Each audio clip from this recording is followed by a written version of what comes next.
स्वागत है आपका अपने YouTube चैनल फार्मा ज्ञान में। और आज हम हेल्थ सेक्टर के एक बहुत ही इम्पोर्टेंट टॉपिक्स जो कि चाहे फार्मेसी हो, नर्सिंग हो, पैरामेडिकल हो या MBBS हो, इन सभी में उतना ही ज़्यादा इम्पोर्टेंट है, उसी को हम आज डिस्कस करेंगे। और वो टॉपिक हमारा है ट्यूबरकुलोसिस। जनरली हमें ट्यूबरकुलोसिस के बारे में हमें आइडिया है, तो सब देखते हैं पहले। Tuberculosis is an infectious disease caused by several species of mycobacteria. देखिए यहाँ पर एक वर्ड आ रहा है इन्फेक्शियस डिजीज। इन्फेक्शियस डिजीज का मतलब संक्रामक रोग जिसे हम बोलते हैं, जो कि अगर एक इन्फेक्टेड पर्सन किसी दूसरे हेल्दी पर्सन के संपर्क में आता है तो वो भी इन्फेक्ट हो सकता है। उसी को हम इन्फेक्शियस डिजीज या हिंदी में संक्रामक रोग बोलते हैं। और ये हो क्यों रहा है? Caused by several species of mycobacteria. तो यानी इसका जो कॉजेटिव एजेंट है वो क्या है? माइकोबैक्टीरिया है। अब इस माइकोबैक्टीरिया का नेचर कैसा है? तो ये जो माइकोबैक्टीरिया हमारा है ग्राम पॉजिटिव कैटेगरी में आता है। बैक्टीरिया का जब हमने क्लासिफिकेशन पढ़ा था तो उसमें बताया गया था कि बैक्टीरिया जो है वो दो टाइप्स के होते हैं, ग्राम पॉजिटिव और ग्राम नेगेटिव। तो यहाँ पर जो ये हमारा ट्यूबरकुलोसिस का बैक्टीरिया है वो ग्राम पॉजिटिव है। और अगर हम इसके स्ट्रक्चर की बात करें तो ये रॉड शेप्ड बैक्टीरिया है। अब ह्यूमंस में और एनिमल्स में दोनों अलग अलग स्पीशीज हैं जो कि ट्यूबरकुलोसिस कॉज करती हैं। तो अगर हम पहले ह्यूमंस में बात करते हैं तो माइकोबैक्टीरियम ट्यूबरकुलोसिस जो है वो हमारा ह्यूमंस में ट्यूबरकुलोसिस कॉज करने के लिए जिम्मेदार है, जबकि माइकोबैक्टीरियम बोविस जो है वो एनिमल्स में ट्यूबरकुलोसिस जो है कॉज करने के लिए जिम्मेदार है। तो यहाँ पर जो एक एक नंबर के एमसीक्यूज बनते हैं, यहाँ पर दो पॉइंट आपको मिले। पहला, एक तो ये इन्फेक्शियस डिजीज है और दूसरा इनके कॉजेटिव ऑर्गेनिज्म जो कि ह्यूमंस और एनिमल्स में अलग अलग है। फिर हम बात करते हैं इंक्यूबेशन पीरियड की। ये इंक्यूबेशन पीरियड क्या होता है? इंक्यूबेशन पीरियड का मतलब होता है कि कितने समय में एक हेल्दी पर्सन के अंदर अगर वो बैक्टीरिया एंटर हुआ है तो उसके सिम्टम्स कितने देर में हमें दिखाई पड़ते हैं। ये जरूरी नहीं है कि अगर आज आपके शरीर में बैक्टीरिया एंटर कर गया है तो आज ही आपको सिम्टम्स दिखाई देने लगे। जब तक वो अंदर जा करके अपने आप को मल्टीप्लाई नहीं करेगा, अपने आप की ग्रोथ नहीं कराएगा और आपकी सेल्स डैमेज नहीं होंगी वो, और आपकी बॉडी उसके अगेंस्ट में रिस्पॉन्स नहीं करेगी, तब तक जो है वो सिम्टम्स आपकी बॉडी में नजर नहीं आएंगे। तो जो हमारा ट्यूबरकुलोसिस का इंक्यूबेशन पीरियड है वो 3 to 9 मंथ्स का है। यानी आज अगर ट्यूबरकुलोसिस का बैक्टीरिया आपके अंदर एंटर हुआ है तो वो कम से कम 3 से 9 हफ्ते बाद आपको सिम्टम्स देखने को मिलेंगे। ठीक है। और अगर मोड ऑफ ट्रांसमिशन की बात करते हैं, किस माध्यम से ये फैलता है, तो it is a droplet infection. Droplet infection का क्या मतलब होता है कि अगर कोई पर्सन है वो खांस रहा है, छींक रहा है, तो उसके मुंह से जो ड्रॉपलेट्स निकलते हैं जो कि बहुत ही माइक्रो स्ट्रक्चर के होते हैं, हमें ऐसे विजिबली दिखाई नहीं देते हैं, उनके थ्रू बाय एयर के माध्यम से वो एक इन्फेक्टेड पर्सन से एक हेल्दी पर्सन में ट्रांसमिट होते हैं। तो उसी को हम बोलते हैं ड्रॉपलेट इन्फेक्शन। नेक्स्ट देखिए टाइप्स ऑफ ट्यूबरकुलोसिस। ट्यूबरकुलोसिस कितने तरह की होती हैं? तो जनरली जो ट्यूबरकुलोसिस हमारा है वो दो तरीके का है, active TB and latent TB. हमारे जो वर्ल्ड की पॉपुलेशन है इसमें ऐसा रिसर्च किया गया है कि 1/3 जो पॉपुलेशन हमारी है वो ट्यूबरकुलोसिस से पीड़ित है, बट ओनली 5% केसेस ऐसे हैं जिनमें ट्यूबरकुलोसिस के लक्षण जो है वो एक्टिव फॉर्म में रहते हैं, यानी उनको ट्रीटमेंट की जरूरत है। बाकी के जो हमारे पेशेंट हैं उनमें ट्यूबरकुलोसिस का जो बैक्टीरिया है वो लेटेंट फॉर्म यानी कि डॉर्मेंट फेज में रहता है। हमारी जो इम्यून सिस्टम है उसको सप्रेस किए रहती है, इसलिए हमारी बॉडी के अंदर कोई भी सिम्टम्स देखने को नहीं मिलता है। तो इसी तरह जो हमने बात की एक्टिव टीबी की, कि TB bacteria are rapidly multiplying and invading different organs of body. यानी यहाँ पर जो बैक्टीरिया का मल्टीप्लिकेशन होगा बहुत तेजी से होगा और इस दौरान आपको सिम्टम्स भी देखने को मिलेंगे। वो सिम्टम्स क्या है? कफ हो सकता है, chest pen, weakness, weight loss, anorexia and night sweats. उसके बाद मिलियरी टीबी की अगर हम बात करते हैं तो ये बहुत ही रेयर फॉर्म है। और इस मिलियरी टीबी में क्या है कि आपका जो टीबी बैक्टीरिया है ये आपके ब्लड स्ट्रीम में यानी ब्लड के थ्रू आपके ब्लड वेसल्स में एंटर कर देता है और डिफरेंट ऑर्गन्स तक पहुंचता है। तो ये बहुत ही रेयर फॉर्म है और जो हमने थर्ड बात की लेटेंट टीबी की, लेटेंट टीबी का मतलब जो टीबी का बैक्टीरिया है वो डोर्मेंट फेज में रहता है, यानी कि कोई भी सिम्टम्स इस दौरान हमें कोई भी सिम्टम्स देखने को नहीं मिलता है, लेकिन जैसे ही हमारी बॉडी की इम्यून सिस्टम वीक पड़ती है ये अपने आप को एक्टिवेट करता है और मल्टीप्लाई करने लगता है और एक्टिव फॉर्म में कन्वर्ट हो जाता है और तब जाकर के हमें सिम्टम्स देखने को मिलते हैं। इसके अलावा दो और तरीके के बैक्टीरिया के क्लासिफिकेशन किए गए हैं, एक तो पल्मोनरी टीबी और एक extra pulmonary TB. Pulmonary TB का मतलब अगर आपका टीबी का बैक्टीरिया का जो इन्फेक्शन है वो लंग्स में है, आपके चेस्ट में है, तो उसको पल्मोनरी टीबी कहेंगे। जबकि अगर लंग्स के अलावा किसी दूसरे ऑर्गन में जैसे ब्रेन में है, स्पाइन में है, तो उसको हम एक्स्ट्रा पल्मोनरी टीबी कहेंगे।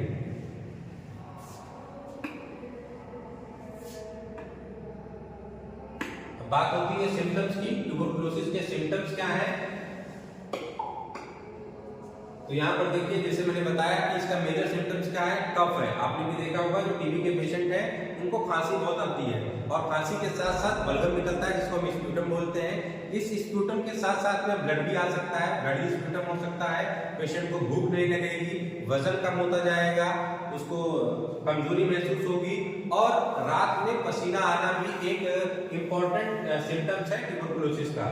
तो ये मेजर आपके सिम्टम्स है chest pain, cough, headache, fever and loss of appetite या एनोरेक्सिया जिसको हम बोलते हैं भूख ना लगना। नेक्स्ट बात करेंगे टेस्ट फॉर ट्यूबरकुलोसिस की। हमको पता चल गया कि ट्यूबरकुलोसिस क्या है, कैसे हो रहा है और उसके सिम्टम्स क्या हैं। अब सिम्टम्स पता करने के बाद अब बारी आएगी हमको डायग्नोज करना है, कंफर्मेशन करना है कि पेशेंट को ट्यूबरकुलोसिस है या नहीं है, क्योंकि स्प्यूटम तो हमको अदर रीजन से भी हो सकता है, वायरल की वजह से भी हो सकता है, फ्लू की वजह से भी हो सकता है।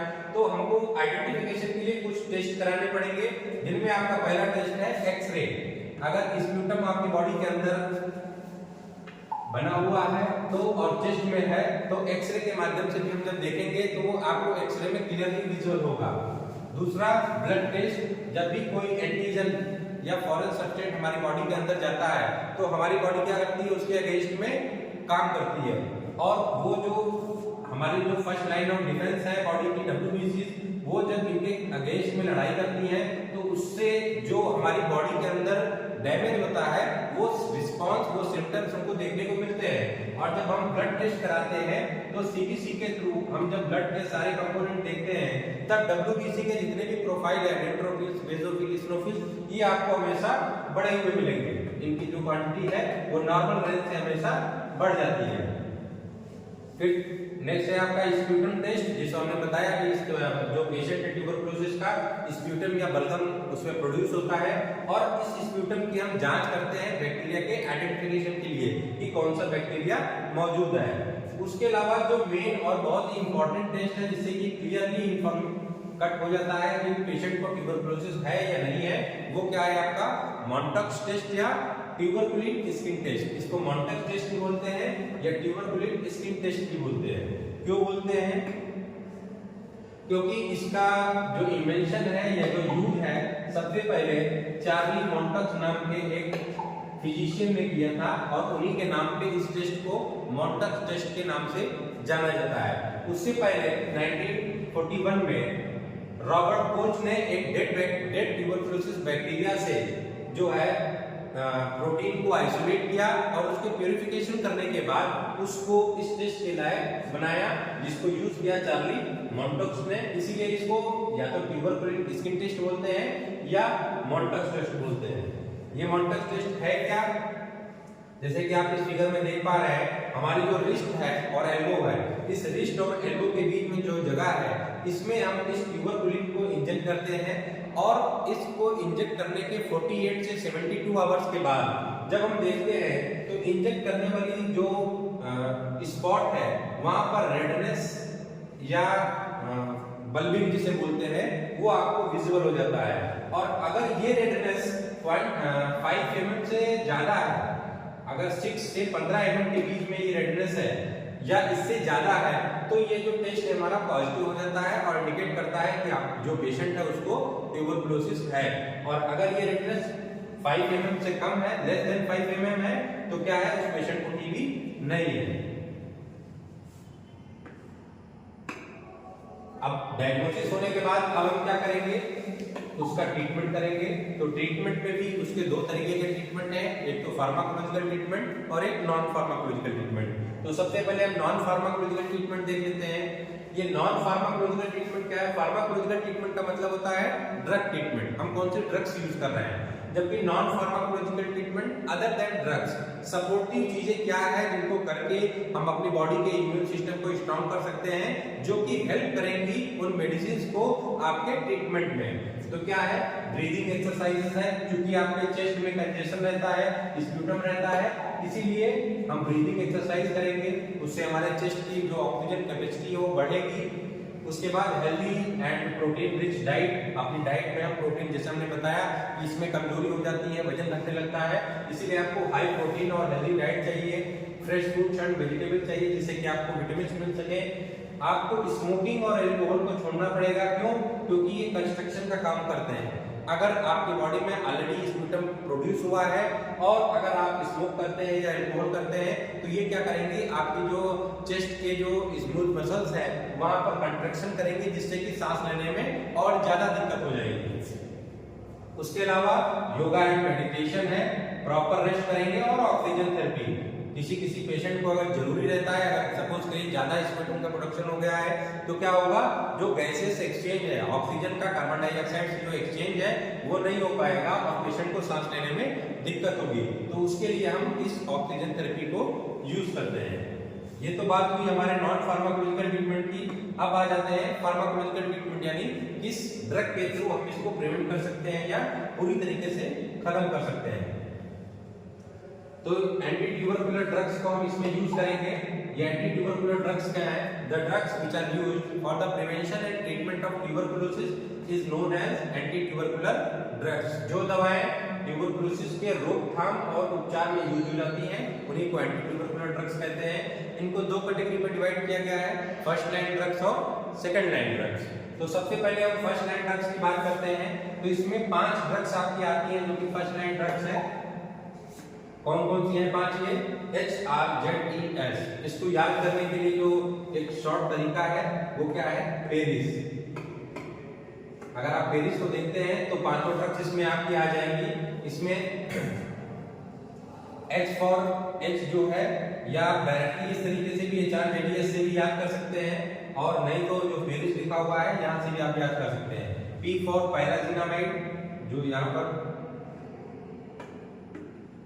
E for ethambutol, R for rifampin, I for isoniazid and S for streptomycin। ये 5 के 5 ड्रग्स आपने दिख गए और इसलिए आपको याद भी हो गया। तो आइसोनियाजिड, राइफेम्पिन, पायरासिनामाइड, एथम्बुटोल एंड स्ट्रेप्टोमाइसिन, ये जो आपकी 5 ड्रग्स हैं वो आपकी क्या है? फर्स्ट लाइन ड्रग्स हैं। इनको पेशेंट को लेना ही पड़ेगा, ठीक है। और इसमें आपकी जो सबसे इंपॉर्टेंट ड्रग है वो क्या है? आइसोनियाजिड, जिसकी फुल फॉर्म है आइसोनिकोटिनिक एसिड हाइड्राजाइड। इसकी जो सबसे इंपॉर्टेंट ड्रग है, जैसे हमने बात किया आइसोनियाजिड है, तो अब हम आइसोनियाजिड की थोड़ी सी फार्माकोलॉजी देखते हैं। तो this is the cheapest and most effective anti tubercular drug. एक तो सबसे सस्ती है, इसका जो बेनिफिट क्या है, एडवांटेज क्या है, ये बहुत ही सस्ती दवा है और सबसे ज्यादा इफेक्टिव भी है। कैसे इफेक्टिव है? इसके अगर हम मोड ऑफ एक्शन की बात करें तो ये क्या करती है, जो हमारी आइसोनियाजिड है वो माइकोलिक एसिड की सिंथेसिस को प्रिवेंट करती है। अब ये माइकोलिक एसिड क्या है? माइकोलिक एसिड जो है वो हमारी जो बैक्टीरिया होती है, बैक्टीरिया का जो सेल वॉल है इसमें इसका एक इंपॉर्टेंट कंपोनेंट है माइकोलिक एसिड, और हमारा जो आइसोनियाजिड है इसी माइकोलिक एसिड की सिंथेसिस को प्रिवेंट कर देता है, जिससे कि बैक्टीरियल सेल वॉल कमजोर हो जाती है और हमारी ड्रग इजीली पेनिट्रेट करके उस बैक्टीरिया को किल कर देती है। तो ये बहुत ही इंपॉर्टेंट क्वेश्चन बनता है इससे मोड ऑफ एक्शन से। फार्माकोकाइनेटिक्स की अगर हम बात करते हैं तो rapidly and completely absorb on oral administration, tablet form में अवेलेबल है, इसलिए इसका ओरल एब्जॉर्प्शन बहुत ही अच्छा है। Metabolised by liver and 70 to 90% of the drug excreted in urine within 24 hours, 24 घंटे के अंदर इसका 75 to 90% जो ड्रग्स है हमारी बॉडी से बाहर चली जाती है।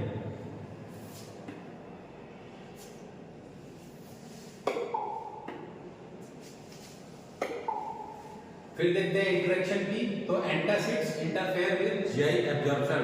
दूसरा para amino salicylic acid inhibits its metabolism, जो अगर हम दोनों ड्रग को साथ में ले लेते हैं, पैरा अमीनो सैलिसिलिक एसिड अभी हम आगे पढ़ेंगे वो हमारी सेकंड लाइन ड्रग्स है, तो अगर हम आईएनएच के साथ में आइसोनियाजिड के साथ में पैरा अमीनो सैलिसिलिक एसिड लेते हैं तो वो उसके एब्जॉर्प्शन को, उसके जो मेटाबॉलिज्म है उसको डिले कर देती है।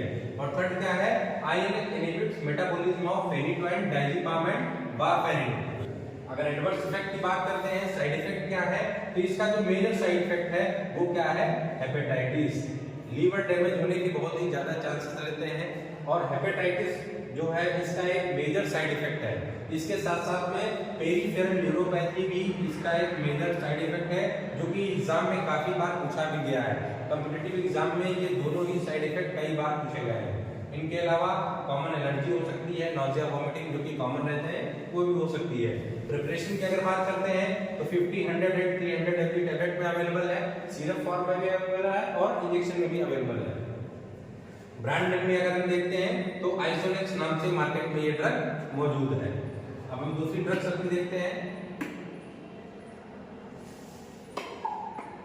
वो क्या है हमारी, राइफेम्पिन। तो राइफेम्पिन क्या है, it is a derivative of rifamycin B which is obtained from Streptomyces mediterranei. ठीक है, इसका सोर्स क्या है, स्ट्रेप्टोमाइसिस मेडिटेरानी। ये भी काफी बार पूछा गया है एग्जाम में, इसको भी हमके एमसीक्यू में लेते हुए चलना है। Effective orally against TB and leprosy.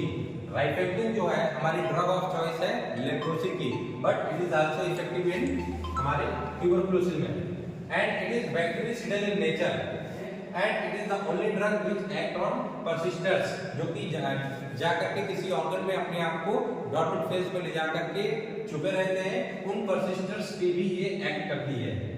Mode of action की अगर हम बात करें तो it inhibits bacterial DNA dependent RNA polymerase enzyme, और ये एंजाइम क्या करता है, डीएनए से आरएनए की सिंथेसिस कराता है। तो यहाँ पर हमारे जो आरएनए की सिंथेसिस है वो प्रिवेंट हो जाएगी और फर्दर जो हमारा प्रोटीन मेटाबॉलिज्म और आगे जो मैसेज है वो कन्वे नहीं हो पाएगा।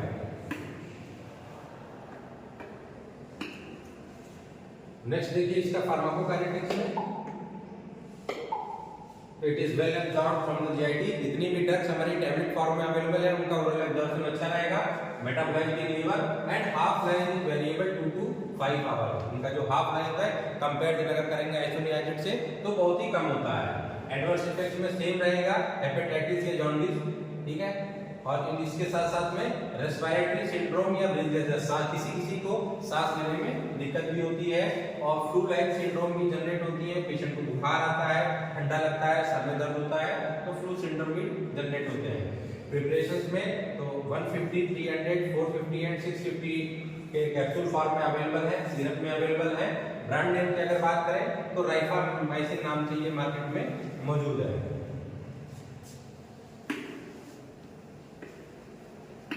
अब बात करते हैं हमने फर्स्ट लाइन को डिस्कस कर लिया, अपनी फर्स्ट लाइन मेडिसिन कौन कौन सी थी। अब बात करेंगे सेकंड लाइन मेडिसिन की।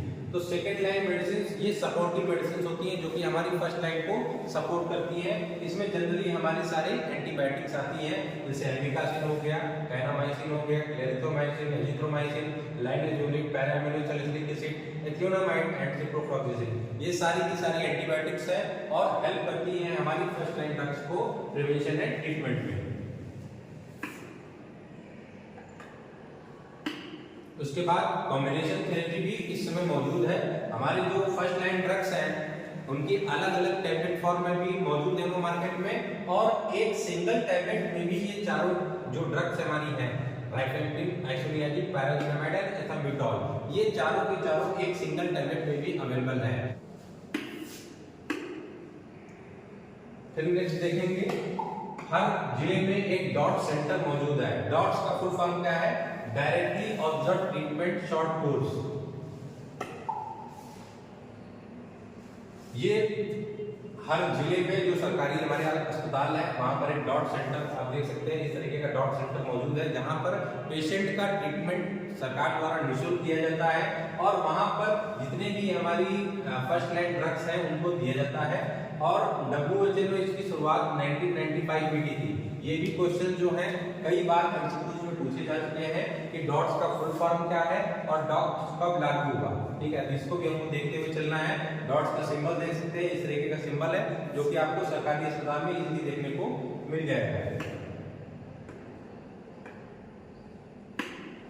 इसके बाद एक और चीज, नेशनल ट्यूबरकुलोसिस एलिमिनेशन प्रोग्राम 1997 में WHO और इंडियन गवर्नमेंट ने नेशनल ट्यूबरकुलोसिस एलिमिनेशन प्रोग्राम निकाला था ट्यूबरकुलोसिस को खत्म करने के लिए, जिसमें जो टीबी का पेशेंट है उसमें हमने क्या किया, उसको इनिशियली जो है 2 महीने HREZ इन 4 दवाओं का कॉम्बिनेशन देंगे, जबकि अगले 4 महीने हम केवल HRE यानी कि आइसोनियाजिड, राइफेम्पिन और एथम्ब्यूटॉल इन 3 ड्रग्स के कॉम्बिनेशन को देंगे। तो टोटल ड्यूरेशन हमारा कितना हो गया, 2 + 4 = 6, यानी कि जो ट्रीटमेंट है वो 6 महीने का ट्रीटमेंट है हमारा ट्यूबरकुलोसिस का, जिसमें 2 महीने हमको ये 4 ड्रग्स लेनी है और अगले 4 महीने हमें ये 3 ड्रग्स लेनी है। ये इनके क्वांटिटी मौजूद है, कितने ग्राम में मौजूद है ये। इसके साथ प्रेगनेंसी के केस में जो प्रेग्नेंट वुमेन है इसके लिए अलग दिया गया है मॉड्यूल, किन ड्रग्स को लेना चाहिए। तो WHO के अकॉर्डिंग जो प्रेग्नेंट वुमेन है प्रेगनेंसी के दौरान इस फॉर्मूले को WHO फॉलो करता है, 2 महीने HRZ आइसोनियाजिड, राइफेम्पिन एंड पैराजिनामाइड, जबकि अगले 4 महीने H और R, ठीक है। जबकि इंडिया की अगर बात करते हैं तो यहाँ पर टोटल ड्यूरेशन 9 महीने का हो जाता है।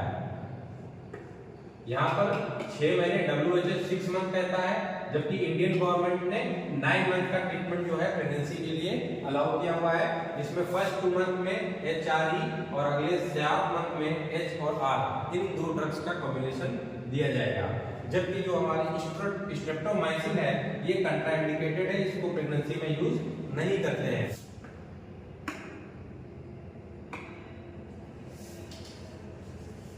यहाँ पर एक चीज वर्ड और आता है माइकोबैक्टीरियम एपियम कॉम्प्लेक्स। जैसा कि हमने बताया कि हमारी इम्यूनिटी अगर स्ट्रांग रहती है तो ये जो बैक्टीरिया है अपने आप को डॉर्मेंट फेज में छुपा लेता है, और जैसे ही इम्यूनिटी कमजोर होती है फिर से एक्टिवेट होता है। तो जो हमारे HIV या एड्स के पेशेंट हैं उसमें हमको पता है कि इम्यूनिटी पूरी तरीके से कमजोर हो जाती है, और जब इस तरीके के पेशेंट इस बैक्टीरिया को मिलते हैं तो अपने आप को बहुत ही ज्यादा ओवर एक्टिव कर लेता है और उसके सिम्टम्स उसमें देखने को मिल जाता है, और उस HIV बैक्टीरिया के साथ मिलकर ये एक कॉम्प्लेक्स की फॉर्मेशन करता है जिसको माइकोबैक्टीरियम एपियम कॉम्प्लेक्स कहते हैं, ठीक है। और इसकी जो ड्रग ऑफ चॉइस है वो क्या है, क्लेरिथ्रोमाइसिन या एजिथ्रोमाइसिन, इसका ट्रीटमेंट हम चलाते हैं। वैक्सीनेशन की अगर हम बात करें तो बच्चों में जन्म के समय ही BCG का वैक्सीनेशन हम इसके प्रिवेंशन के लिए लगा देते हैं। BCG की फुल फॉर्म भी कई बार आपके कॉम्पिटिटिव एग्जाम में पूछा गया है, बैसिलस काल्मेटेन-ग्यूरिन।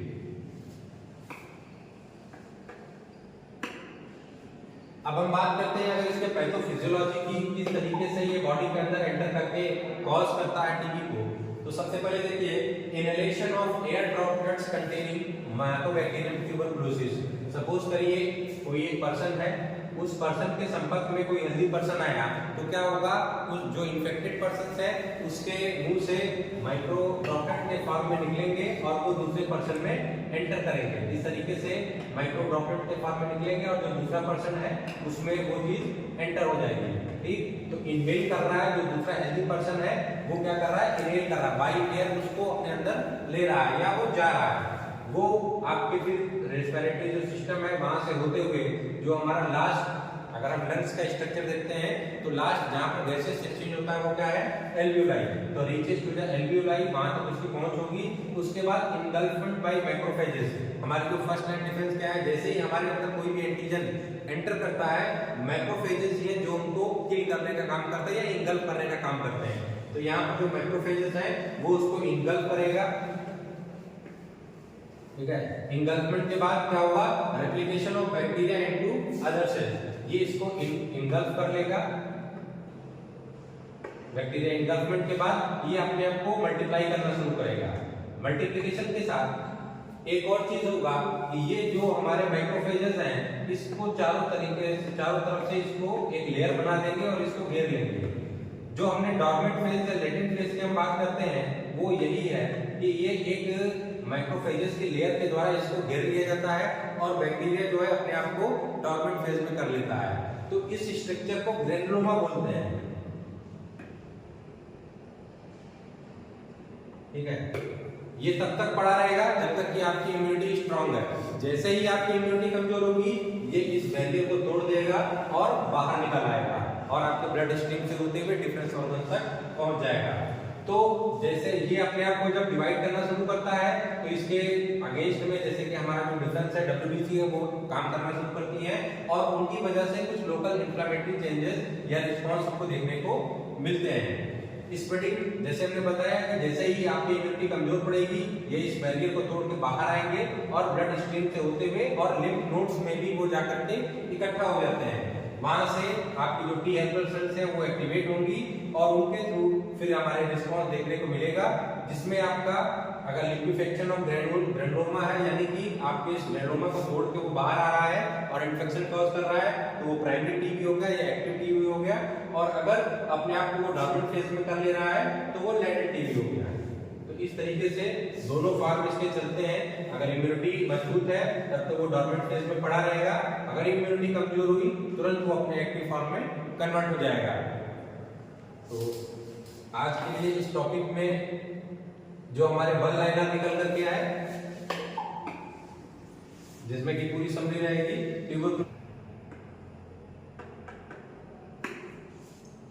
तो आज के लिए इस टॉपिक के लिए आज इतना ही। और आपको वीडियो अच्छा लगा हो तो आप इस चैनल को सब्सक्राइब भी कर सकते हैं। Thank you.